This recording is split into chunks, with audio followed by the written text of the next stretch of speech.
안녕하십니까. 저는 이제 70 먹은 할머니입니다. 제 기구한 인생에 대해 넋두리를 하고 싶었는데 이렇게 사연을 올리는 채널이 있다니 참으로 좋네요. 며느리들이 열심히 보고 있길래 저도 부탁을 해서 사연을 올려봅니다. 저에게는 참으로 슬픈 사연이지만 앞으로는 행복만 가득할 예정이라 슬픈 이야기 툴툴 털어내려 써봅니다.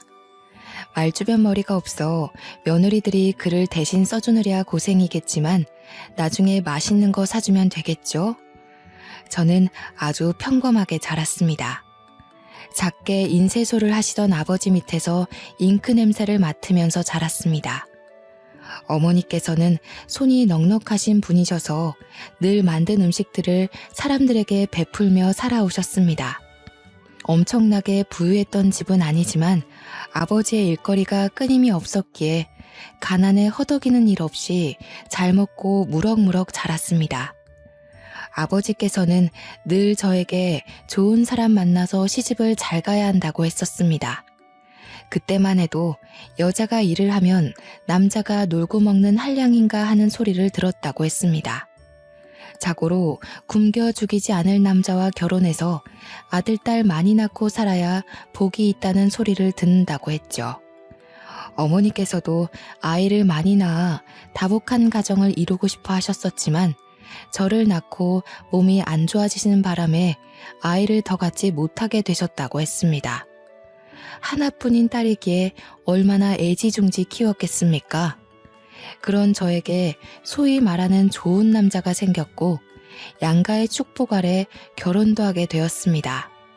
하지만 결혼하고 나서 점점 상황이 이상해졌습니다. 갑자기 시아버지께서 심장마비로 객사를 하셨고요. 시어머니께서는 시아버지를 잃은 슬픔에 시름시름 앓다가 돌아가셨습니다. 결혼하자마자 치룬 장례에 저는 정신이 없었습니다. 거기다가 두 분의 상을 치룬 지 얼마 안 되어 저희 아버지 인쇄소에 불이 나서 주변 건물들까지 손해를 끼치고 말았습니다. 한순간에 전 재산을 잃고 주변 상가에게도 피해를 변상해야 했습니다. 그래도 저는 두 분 건강에 이상이 없다는 것만으로도 감사했습니다. 하지만 빚더미에 앉게 되었습니다. 그때는 보험이랄 것도 제대로 없어서 피해 변상은 고스란히 아버지의 몫이었습니다. 저희 남편은 제 부모님의 몫의 빚까지 떠안아 주겠다고 했습니다. 저는 면목이 없었죠. 하지만 정말 좋은 남자였습니다. 저에게 아무런 걱정하지 말라고 우리 마누라 고생은 절대 안 시킨다면서 본인 일을 늘리더라고요. 남편은 건설 현장에서 타일을 붙이는 일을 하는 타일공이었습니다. 몸이 매우 힘들지만 일을 하는 만큼 돈을 벌 수 있는 직업이었습니다. 남편은 일을 늘려서 하루 종일 집에 붙어 있지 못했습니다. 그런 남편을 보면서 저희 친정 부모님은 참 마음 아파하셨습니다. 그러다가 어깨를 다친 남편이 잠시 일을 쉬게 되었어요. 목구멍에 풀칠이라도 해야 하는데 너무나도 걱정이 많았습니다. 제 걱정이 늘어나고 한숨이 늘어날 때마다 남편은 늘 미안해했습니다. 미안해 여보, 내가 다치지만 않았어도. 무슨 그런 서운한 소리를 해요. 당신이 이만큼만 다친 것도 너무 다행이에요. 저는 남편을 대신해서 일을 하기 위해 부업을 시작했습니다. 친정 부모님께서도 부업을 하는 저를 보고 같이 도와주시기 시작했어요. 그렇게 소일거리를 하며 한 푼 두 푼 모아 빚을 갚고 남편의 어깨도 회복되어 다시 일을 시작했습니다. 당시에 새로운 건축 양식이 유행하면서 화장실에만 붙이던 타일을 주방이나 거실에도 붙이기 시작했어요. 남편의 일거리는 늘었고 저희 가족은 다시 안정을 찾을 수 있었습니다. 저는 하던 부업을 놓치지 않고 열심히 가게의 보탬이 되기 위해 노력했습니다. 그러던 어느 날 친정 어머니께서 저에게 급히 전화를 하셔서는 혹시 임신했냐고 물어보시는 거예요. 저는 별다른 증상을 못 느끼고 있었는데 순간 생리가 늦어지고 있다는 것을 알았습니다. 그래서 왜 그러느냐 여쭈어 봤더니 글쎄 친정어머니 꿈에 황금거위가 날아와서 황금알 하나를 품에 쏙 안기고 사라졌다는 거예요. 내가 태몽을 꾼 게 확실하지? 아직 몰라요. 생리가 좀 늦어지긴 하는데. 어머 얘, 그럼 임신이 맞나 보다. 근데 내가 이게 태몽인지 아닌지 조금 헷갈렸던 부분이 있는데 꿈 끝이 별로 안 좋았어요? 아니 글쎄 내가 알을 잘 품고 가다가 돌부리에 넘어져서 알을 깨트렸지 뭐야. 근데 노른자가 2개나 있더라고. 터지긴 했지만 그래도 괜찮겠지? 저는 어차피 꿈이고 아직 임신한 것도 아닌데 너무 걱정하지 마시라고 전했습니다. 그날 저녁 약국에서 임신 테스트기를 사왔어요.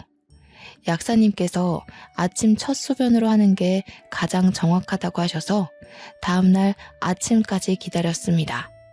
임신 테스트기에는 양성 반응이 떴어요. 제가 정말로 임신을 하고 만 것이었죠. 아이를 벌써 가지려는 계획은 없었지만 그 당시에 계획이라는 게 뭐가 있나요? 생기면 생기는 대로 낳는 것이 당시의 규칙이었죠. 그런데 이상하게도 먹는 거 없이 살이 많이 찌기 시작했어요. 입덧이 꽤 심한 편이었음에도 불구하고 다른 임산부들보다 배가 훨씬 불러왔습니다. 그 당시에는 조산원이라는 곳에서 애를 낳는 것이 대부분이었습니다. 돈이나 좀 있거나 아니면 고위험군 산모일 경우에나 병원에서 애를 낳았죠. 산파가 아이를 받는 전문 조사원에 다니고 있었으니 요즘 말하는 초음파니 뭐니 그런 검사는 없었습니다. 남편은 그냥 남들보다 아이가 큰가 보다 했지만 저는 뭔가 불안했어요. 고작 임신 4개월일 뿐인데 다른 임산부들 7개월쯤 되는 배를 가지고 있었거든요. 저는 남편이 일이 바빠 혼자 병원으로 향하고 있었습니다. 평소와 다를 거 없이 버스 정류장에서 버스가 언제 오나 목 빠지게 기다리고 있는데 뒤에서 누군가가 저를 불렀습니다. 뒤를 돌아봤는데 아무도 없었어요. 영 꺼림칙해서 앞을 보려는데 다시금 소리가 들려왔습니다. 저 멀리서 웬 할머니 한 분이 색동 저고리를 입고 저에게 손짓을 하고 있었어요. 저는 덜컥 겁이 났습니다. 너무나도 선명하게 보이는 색동 저고리에 제가 귀신을 보고 있나 싶었거든요. 제가 쭈뼛쭈뼛 하면서 무시하려고 하자 할머니는 제게 큰 소리를 내면서 말했습니다. 당장 이리 오래도. 저는 제 귀를 쩌렁쩌렁하게 울리는 호통에 놀라서 뭔가를 홀린 듯 할머니 앞으로 다가갔어요. 할머니는 길에서 돗자리를 펴놓고 사주 같은 걸 봐주시는지 작은 나무상에 한자로 된 책을 3권 정도 올려두셨더라고요. 저는 임신한 몸이라 솔직히 뭔가 내키지 않았습니다. 호자, 이름이 뭐고? 제 이름이 왜요? 우리 할망은 그렇게 말대꾸 하는 거 안 좋아한다. 이름이 뭐고? 윤순애입니다. 아이고, 이름 획수가 잘못된 게 틀림없네. 진실한 순자 쓰나. 제 이름은 참으로 진실로 할 때 순자를 쓰고 있었습니다. 한자를 말하지도 않았는데 덜컥 맞추는 할머니에 소스라치게 놀랐습니다. 우리 할망이 그러는데 이름에 삼수변 삼액자가 붙어야 하는데 기구한 운명의 획이 하나 추가되어 죽을 사가 붙었다고 하시는구만. 진실로 순자가 아니라 따라 죽을 순이 붙었어. 저는 너무나도 기분이 나빴습니다. 제 아이가 뱃속에 떡하니 자리를 잡고 있는데 그런 불길한 소리를 하니 얼마나 불안하고 불쾌했겠습니까? 자리를 박차고 일어나려고 하는데 할머니께서 제 손을 꽉 붙들어 매셨어요. 그 힘이 얼마나 강하던지 제가 감히 이길 수 없는 정도였습니다.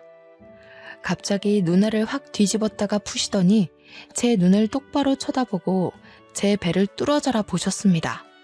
그러더니 쌀알을 몇 개 휙 던지시고는 중얼중얼 하시는 겁니다. 저는 너무 소름 끼치고 무서워서 도망가고 싶었는데 2 다리가 묶인 것 마냥 그 자리에서 일어날 수가 없었습니다. 너무 끈끈하게 묶여 있어서 내가 그 끈을 함부로 풀어낼 수가 없네. 자네 아이 2 다 살리고 싶으면 한 아이를 포기해야 해.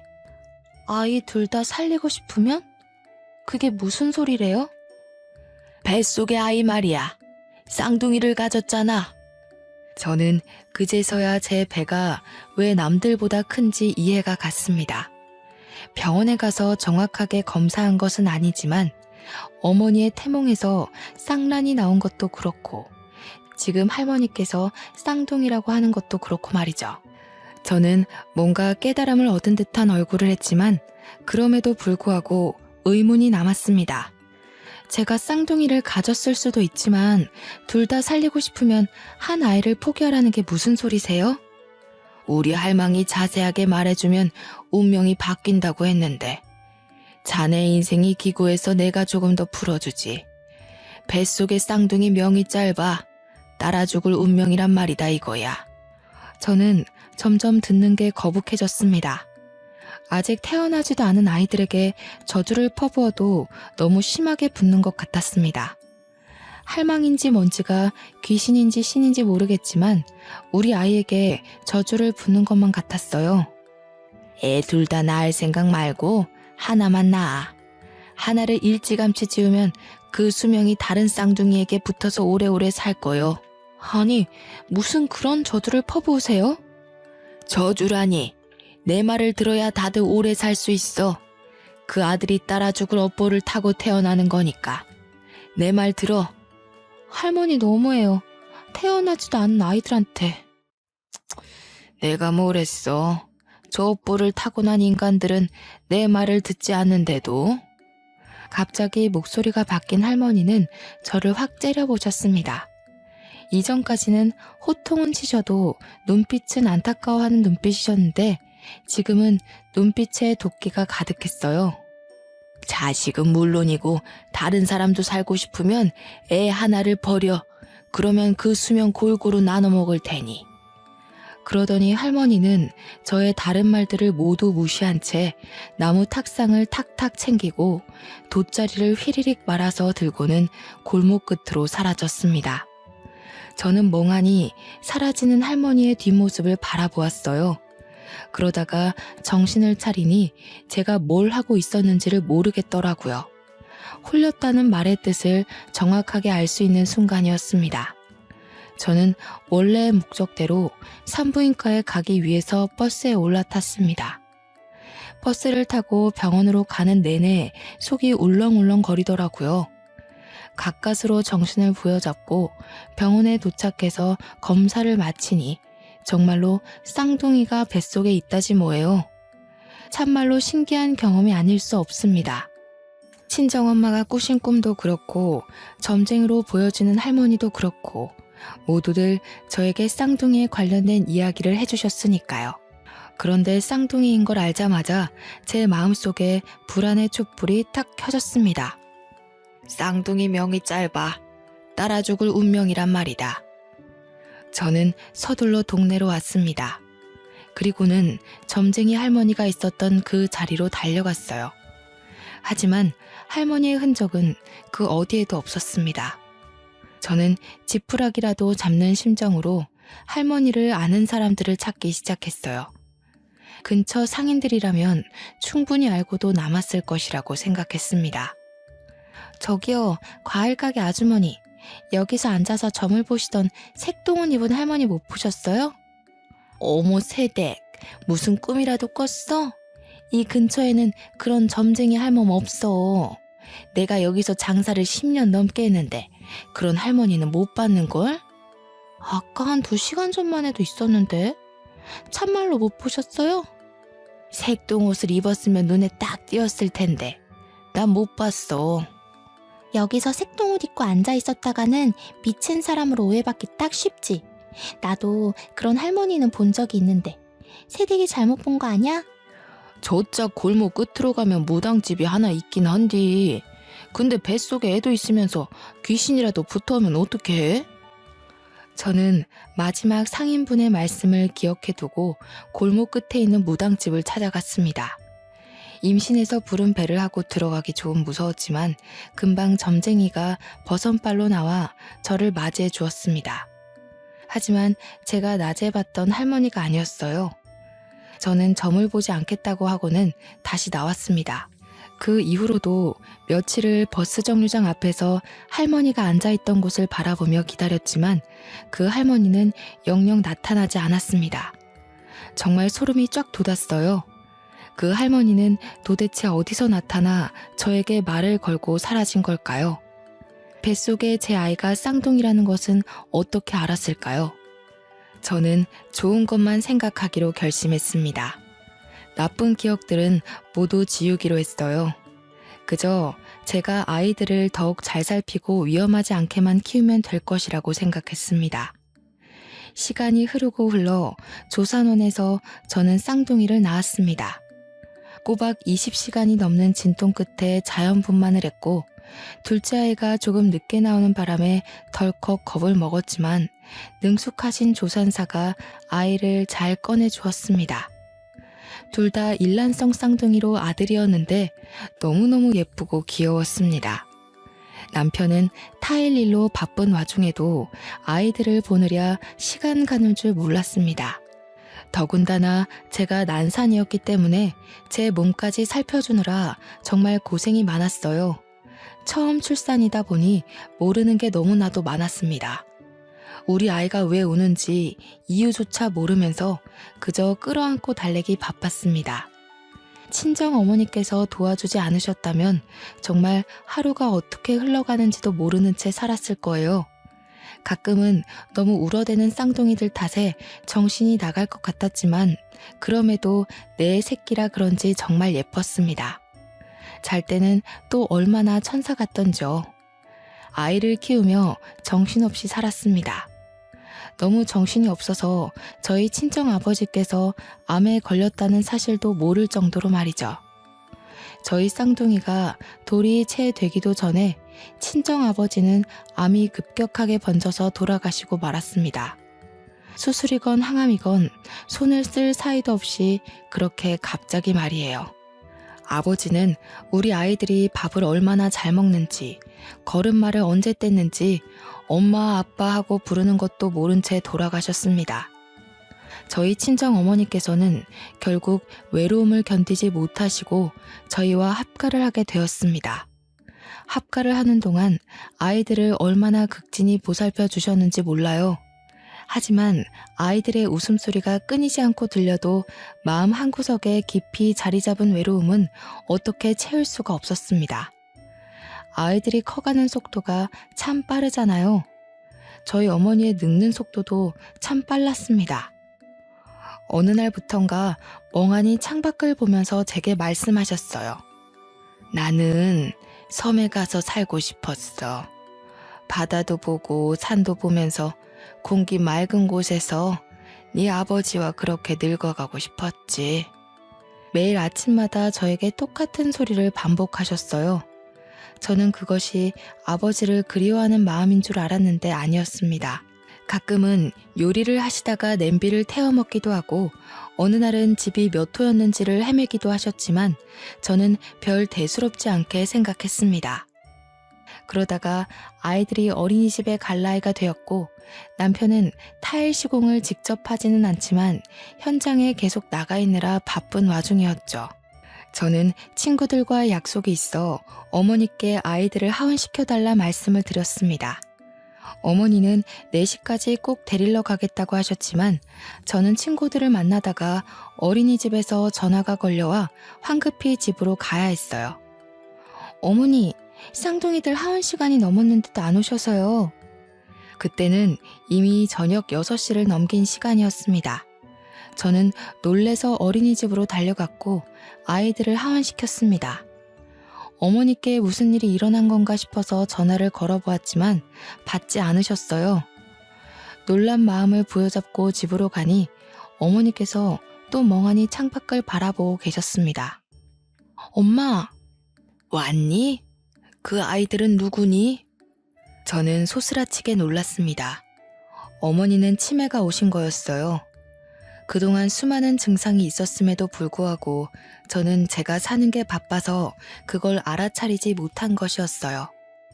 부랴부랴 어머니를 모시고 병원에 갔더니 이미 치매 증상이 꽤 오랜 시간 있었으며 진행이 된 터라 약으로 조절하기 힘들다고 했습니다. 저는 한동안 눈물로 밤을 지새워야 했습니다. 결국 어머니는 중증 치매 환자라는 검사 결과를 받게 되었고 아이들과 함께 살면서 위험한 일이 반복되어 결국 요양원으로 모시게 되었습니다. 어린이가 되어버린 어머니께서는 요양원에 들어가지 않겠다고 난리를 치셨지만 어쩔 수 없었습니다. 그런데 요양원에 들어가 외로움에 시름시름 앓던 어머니께서는 6개월 만에 자다가 돌아가셨습니다. 저는 너무 놀라서 요양원에 찾아가 혹시 제대로 잘 보살피지 않은 건 아닌지 확인해 보았지만 병원에서도 자연사로 결론 짓더라고요. 그때가 겨우 우리 아들들이 5살일 때였습니다. 저는 결혼부터 지금까지 시부모님, 친정부모님 4분을 모두 보내드려야만 했습니다. 문득 버스 정류장에서 우연히 만났던 할머니의 말이 떠오르더라고요. 자식들은 물론이고 다른 사람도 살고 싶으면 애 하나를 버려. 그러면 그 수명 골고루 나눠 먹을 테니. 소름이 끼쳤습니다. 정말 제 이름의 획순 하나로 이런 일이 벌어진 건가 싶었고요. 우리 아들들이 무탈하게 살 수 있는 방법이 무엇이 있을까 고민하게 되었습니다. 하지만 별다른 수가 없었죠. 병이 있는 것도 아니고 누군가가 우리 아이들을 위협하는 것도 아니었습니다. 남편은 매일같이 고민하는 저의 손을 꼭 잡아주며 말했습니다. 당신이 그 할머니에게 무슨 말을 들었던 너무 걱정하지 마. 아직 아무런 일도 일어나지 않았고 사실 우리 부모님이건 장인어른 장모님이건 하늘나라에서 부른 것일 수도 있는데 당신이 너무 그 할머니 말에 신경 쓰고 있는 건 아닐까 싶어. 나도 지워버리려고 노력 중인데 그게 잘 안 되네요. 우리 아이들 우리 손으로 지켜내면 되지. 우리가 더 보살피고 더 아껴주면 위험한 일 없을 거야. 남편은 저를 꼭 안아주며 말해주었습니다. 저는 불안함을 조금 내려놓기로 했어요. 그 뒤로 우리 아들들이 초등학교에 입학해서 체육대회를 할 때도 위험한 일이 생기지 않도록 담임 선생님께 신신당부를 했고요. 학교에서 친구들과 싸움이 나면 불이 나게 달려갔습니다. 그때 당시만 해도 학교에서 체벌이 공공연하게 이루어졌던 시기라 매 학년마다 담임 선생님을 찾아가 체벌은 절대 안 된다고 말씀을 드렸고요. 시장을 다닐 때에도 제가 매일같이 데려갔고 또 데리고 오면서 위험한 상황 자체를 만들지 않으려고 했습니다. 물론 주위에서는 너무나도 극성이라고 손가락질을 하기도 했죠. 하지만 자식 목숨이 달린 일인데 어느 부모가 가만히 있을 수 있겠습니까? 우리 아이들은 무럭무럭 자랐습니다. 울음만 커져도 제가 소스라치게 놀랐기 때문에 정말 남자 아이들로서는 별로 상상할 수 없을 정도로 흉터 하나 없이 잘 컸습니다. 예방접종을 할 때에도 일일이 알레르기 검사를 하고 안전성을 수십 번 물어보고 맞췄으니까요. 아이들이 고등학생이 된 이후부터는 마음이 한결 편하더라고요. 성인과 별 다를 것 없는 몸을 하고 있었으니까요. 우리 아들들이 키도 꽤 컸고 몸도 다부졌거든요. 무엇보다 예의도 바르고 제 말을 잘 들어주는 자상한 아들들이었습니다.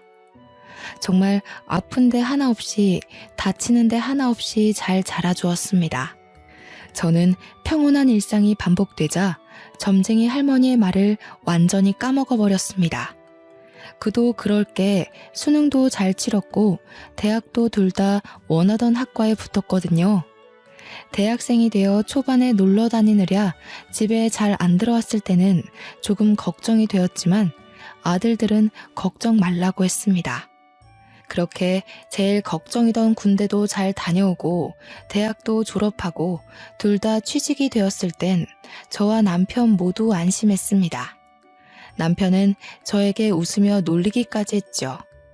어릴 때는 어디 다쳐서 피라도 나면 기절할 것처럼 굴었던 사람이 그봐 마음을 달리 먹으니까 우리 아들들도 잘 자라서 이렇게 어엿한 성인이 됐잖아. 저는 남편을 보며 활짝 웃었습니다. 사람은 역시 마음먹기에 달린 거라 생각했죠. 그러던 도중 첫째 아들이 여자친구를 소개시켜주겠다고 했습니다. 아들들 모두 34살이니 결혼 정년기라고 생각은 했지만 저렇게 이야기를 하니 속이 시끌시끌한 건 어쩔 수 없더군요. 첫째가 피아노를 전공했다던 여자를 데리고 왔고 늘씬늘씬하고 예쁜 것이 한눈에 마음에 들었습니다. 인사를 나누는 자리에서 처음에 저를 어색해했지만 제가 마음을 열고 다가가니 사르르 녹는 애교를 장착하고 저를 대하더군요. 이래서 우리 아들이 푹 빠진 건가 보다 싶었습니다. 양가가 인사를 드릴 때도 참 화기애애했습니다. 결혼식 분위기도 참 좋았고 결혼하고 나서는 더욱 좋았습니다. 우리 아들이 살가운 성격은 아니었는데 며느리가 오고 나서부터 참 저를 이모저모 많이 챙기더군요. 며느리가 시켜서 하는 일이라도 참 고마웠습니다. 첫째 며느리가 결혼 4개월 만에 임신했다고 했을 때 저와 남편은 초음파 사진을 들고 눈물을 흘리기도 했으니까요. 첫째 며느리의 임신 경사와 더불어 둘째 아들도 결혼하겠다고 했습니다. 미술 선생님으로 재직 중인 여자라고 했습니다. 둘째 며느리는 참 조용조용하면서도 진득하니부터 일을 할 줄 아는 아이였습니다. 큰 며느리처럼 살갑게 붙어서 이런저런 이야기를 나누거나 하진 않았지만 늘 제 옆에서 조용히 제가 하는 일을 거들었죠. 그 야무진 손이 얼마나 예뻐 보였는지 모릅니다. 첫째 며느리는 출산 후에도 피아노를 계속했고 연주회에 우리 가족 모두를 초대하기도 했습니다. 강렬한 드레스를 입고 피아노를 연주하는 큰 며느리는 참 다른 사람 같아 보였습니다. 정말 멋있고 대단하더라고요. 그 이후에도 제가 연주회 가는 것을 좋아하니 무슨 일이 있으면 연주회 티켓을 주었습니다. 며느리 친구들의 공연을 같이 보러 가기도 했고요. 둘째 며느리는 학교에서 미술 선생님으로 일을 하면서도 자기 전시회라는 것을 열더라고요. 미술이라는 걸 하나도 모르는 제가 봐도 그림이 너무 아름다웠습니다. 제가 멍하니 둘째 며느리의 작품을 보고 있자 며느리가 저를 위해 그림을 그려주기도 했네요. 그걸 보고 첫째 며느리도 둘째 며느리에게 작품을 사기도 했고요. 둘째 며느리는 돈 받고 팔 수 없다고 그냥 드리겠다고 둘이 티격태격하다가 정말 싸움이 나기도 했네요. 가운데서 중재하느라 제가 얼마나 진땀을 뺐는지 모릅니다. 첫째 며느리가 출산하고 얼마 지나지 않아 둘째 며느리도 임신을 했고 첫째 며느리가 둘째도 가졌다는 소식을 전해왔습니다.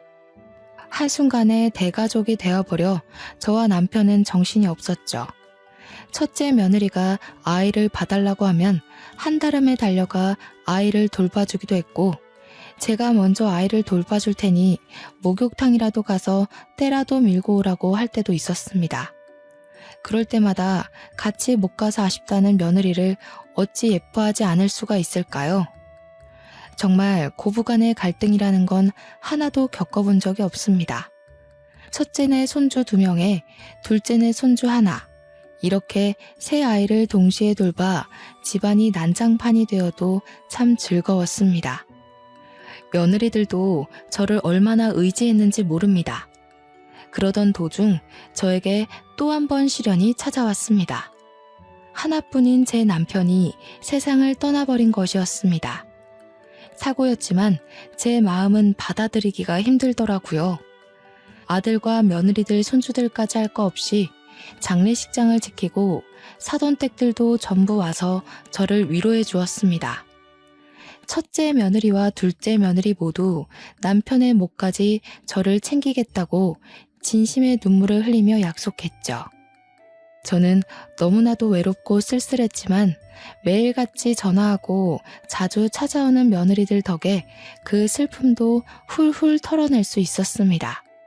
오죽하면 저에게 합가를 하자고 하는데 도무지 아들네 집에 얹혀 살 마음까진 들지 않더라고요. 대신 남편과 아이들을 키우며 한평생 살았던 집을 처분하고 작은 빌라로 이사를 갔습니다. 첫째와 둘째네 집 모두 가까운 동네로 말입니다. 집이 가까워지니 며느리들도 더 자주 저를 찾아오더군요. 저는 정말 시간 가는 줄 모르고 며느리들과 신나게 놀러 다녔습니다. 어찌나 서울 구석구석에 맛집이 넘치고 카페들이 넘치던지 생전 남편이랑은 가본 적도 없는 곳이었어요. 며느리들과 돌아다니면서 얼마나 재미졌는지 모릅니다. 그러자 둘째 며느리가 여행을 가는 것이 어떻겠냐고 묻더라고요.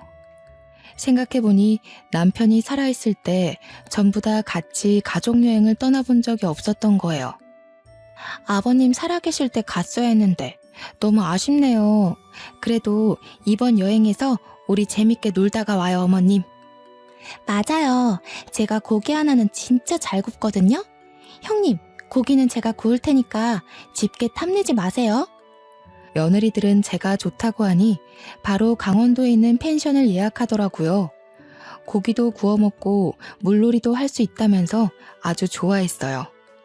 사는 게 바빠 아들들 데리고 좋은 곳으로 여행을 떠나본 적 없어서 참 미안하면서도 설레더군요.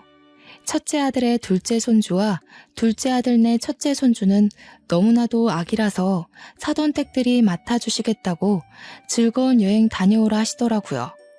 저는 감사 인사를 전화로 전달하고는 첫째 아들네 차에 올라타려 했는데 갑자기 첫째 손주가 떼를 쓰기 시작했습니다. 할머니랑 엄마랑 작은 엄마랑 이렇게 탈래요. 응? 아빠가 운전하는 차에 타지 않고? 여자는 여자끼리, 남자는 남자끼리. 요즘 유치원에서 여자 남자 편갈라서 논다고 하더니 집에서도 이러네요. 형수님, 조카가 원하는데 뭐 어때요? 저랑 형이랑 운전해서 갈 테니 형 차를 형수님이 운전해서 오시면 되겠네요. 좋아. 손주의 바람대로 여자차, 남자차 나눠서 타기로 했습니다. 첫째 며느리가 운전하는 차에 저와 손주 둘째 며느리가 타고 둘째 아들이 운전하는 차에 첫째 아들이 앉았습니다.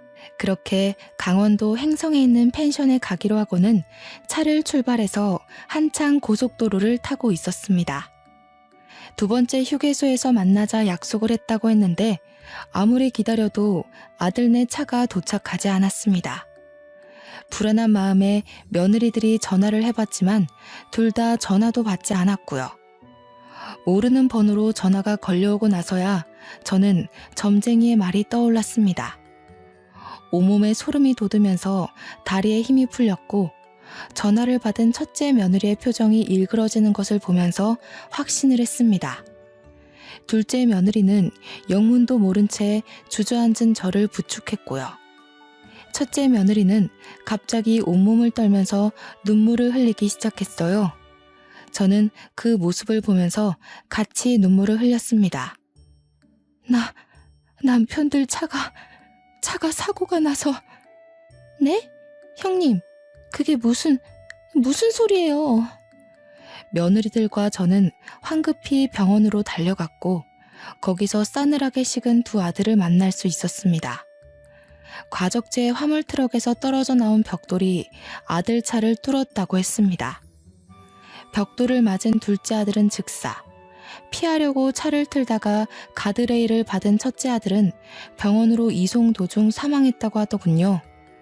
그게 우리 아들들 나이가 고작 40살일 때였습니다. 아들들의 장례를 어떻게 치렀는지 기억도 나지 않습니다. 너무나도 정신이 없었고 온통 곡소리뿐이었습니다. 저는 더 이상 흐를 눈물도 없겠구나 했는데 또 눈물이 나오더라고요. 며느리들은 저를 붙잡고 어머니 어떡해요 하는데 해줄 수 있는 말이 없더군요. 발인을 끝내고 장지에 두 아들을 묻고 집으로 돌아와 아무도 없는 텅 빈 집에서 홀로 잠이 들었는데 꿈속에 그 색동옷 입은 할머니가 나타나더군요. 세월이 40년이나 흘렀음에도 여전히 버스 정류장에서 만났던 그 모습을 하고 말입니다. 내가 하나만 살리라고 했잖아. 그래야 수명을 늘릴 수 있다고. 네 이름 획수가 잘못되어 줄줄이 따라가는 거라고 했잖아. 이제 저는 어떡해요? 며느리들까지 무슨 화가 생기면 어떡해요? 네 핏줄의 인연이 모두 끝이 났으니 더 이상 따라가는 사람이 없을 게야. 그 말을 뒤로 한 채 할머니는 사라졌고 저는 꿈에서 깼습니다. 제게 나타나서 더 이상 따라가는 사람이 없을 거라 했지만 저는 불안했어요. 저는 빌라를 매매로 내놓았습니다. 자리가 좋고 신축이라 그런지 금방 좋은 값을 받고 팔 수 있었습니다. 남편과 살았던 집을 팔고 남았던 돈과 빌라 매매값을 합치니 수중에 4억 정도 생기더라고요. 저는 며느리들을 불렀습니다. 그리고 각각 2억씩 나눠주었죠. 며느리들은 절대 받지 못한다며 한사코 거절했지만 제가 큰 소리를 내니 마지못해 받았습니다. 나는 이제 바다도 보고 산도 볼 수 있는 섬으로 떠날 게야. 우리 어머니의 소원이셨지. 이제 나는 신경 쓰지 말고 우리 며느리들 각자의 삶을 찾아가도록 해. 아직 나이도 젊은데 새 출발해야지. 며느리들은 저를 붙잡고 엉엉 울었습니다. 절대 못 보낸다고 평생 같이 살자고 하는 걸 매몰차게 밀어내고는 무작정 제주도로 떠났습니다. 그리고는 무작정 수녀원에 들어가 저를 받아달라고 했죠. 큰 수녀님께서는 제 사정을 묻지도 않으시고 저를 받아주셨습니다. 매일같이 기도를 드리며 스스로 감옥 생활을 자처했습니다. 그런 제가 참 안쓰러웠는지 어린 수녀들이고 큰 수녀님이고 할 것 없이 매일같이 저를 불러다가 맛있는 걸 먹여주시고 좋은 경치를 구경시켜 주었습니다. 그럼에도 불구하고 저는 두 아들들을 먼저 보냈다는 죄책감을 이겨내기 힘들었어요. 그렇게 1년을 넘는 시간 동안 열심히 수련을 하고 기도를 하니 마음 한구석이 한결 편해지더군요. 그런데 어느 날 큰 수녀님이 저를 찾는 사람들이 있다면서 기도를 하고 있는 저를 불러냈습니다. 앞마당에 나가니 첫째와 둘째 며느리들과 손주들이 저를 기다리고 있었습니다. 순간 눈물이 터지는데 흐르는 눈물을 막을 수가 없었습니다. 며느리들도 저보고 눈물을 흘리고 있더군요. 천천히 이야기하라면서 자리를 비켜주신 큰 수녀님 덕에 저희는 이산가족 상봉하듯 끌어안고 엉엉 울었습니다. 어디 가셨는지 알려주지도 않으셔서 정말 못 찾는 줄 알았어요. 알고 보니 저를 찾느라 참 고생했다고 하더군요. 제가 거주지를 옮기지 않고 지내다가 며칠 전에서야 전입신고를 수녀원으로 했는데 그걸 보고는 찾아온 것이었습니다. 어머님, 이제 저희와 같이 서울로 올라가요. 저희 그동안 취직도 하고 대출도 받아서 마당에 있는 주택을 샀어요. 어머님 모시고 살려고 일부러 큰 집으로 구했어요. 내가 염치 없이 어떻게 거기서 살 수가 있겠니? 괜한 짓을 했구나. 나는 여기가 편하고 저희 취업해서 일을 해야 한단 말이에요. 그럼 손주들은 누가 봐주시나요? 어머님이 와서 사랑으로 보살펴 주세요. 우리 남편들처럼 그렇게 키워주세요. 울면서 떼를 쓰는 며느리들에게 매몰차게 돌아가라 이야기를 하지 못하겠더군요. 며느리들은 인근에 숙소를 잡았다면서 기다리겠다고 꼭 같이 돌아갈 거라고 했습니다. 제 이야기를 대충 들은 큰 수녀님께서 무슨 걱정이 있으냐며 며느리들을 따라가라고 하시더군요. 우리 자매님께서 앞으로 얼마나 더 이 세상에 있다가 하나님의 부름을 받으실지 모르지 않습니까? 마지막은 가족들과 함께 오순도순 지내시면 얼마나 행복할까요? 저는 큰 수녀님의 말씀에 큰 결심을 하고 며느리들에게 연락을 했습니다. 내가 너희들에게 큰 짐이 될지는 모르지만 나 또한 내 가족과 함께 지내고 싶어 못 이기는 척 따라가마. 하지만 이거 하나만 약속해다오. 언제라도 좋은 사람이 나타나면 뒤도 돌아보지 않고 떠나는 게야. 어머님, 꼭 약속할게요. 하지만 어머님도 저희가 좋은 사람을 만날 때까지 절대로 만남을 강요하지 마셔요. 저희가 절대 죄책감이나 마음의 응어리 같은 게 남아서 이러는 거 아닌 거 아시죠? 정말 어머님과 함께 할 때 너무 행복했고 그 행복이 그리워서 모시고 살겠다고 결심한 거였어요. 나도 너희와 함께 할 때 참 행복했단다. 하지만 죽은 아들들 때문에 이러는 거면 내가 너무 부담스럽구나. 저희는 그저 어머님과 함께 하고 싶은 것 뿐이에요. 말씀대로 약속 꼭 새겨 드릴게요. 며느리들은 걱정 말라고 약속을 꼭 하겠다고 했습니다. 저는 며느리들이 구해놨다는 서울에 마당이 딸린 주택으로 이사를 했고 지금은 손주들을 돌보면서 행복하게 지내고 있습니다. 우리 며느리들에게 좋은 사람을 언제든지 찾아가라 했지만 약속만 해놓고 지키지도 않네요. 벌써 같이 산 지 5년이라는 세월이 흘렀는데 손주들 쑥쑥 크는 맛에 참 재미지게 삽니다. 큰 며느리, 둘째 며느리, 손주 3명과 복작복작 사니 참 외로움을 느낄 시간도 없습니다. 사돈댁들도 여전히 저와 잘 지내고 있습니다. 저를 원망할 법도 한데 저를 참 많이 신경 써주십니다. 얼마 전 둘째 며느리네 바깥사돈이 돌아가시는 일이 있었습니다. 온 가족이 똘똘 뭉쳐 힘겹게 이겨내기로 약속했죠. 둘째 며느리네 안사돈도 우리들의 집으로 모시고 오기로 약속했습니다. 이렇게 온 가족이 하나 되어 살 수 있다니 얼마나 기쁜 일입니까? 앞으로도 영원히 우리 가족은 하나 되어 행복하게 살 겁니다. 나쁜 일은 다 잊어버리고 더 이상 보이지 않는 무언가에 휘둘리지 않으면서 말이죠. 저희 가족의 화창한 봄날을 모두 응원해주세요. 감사합니다.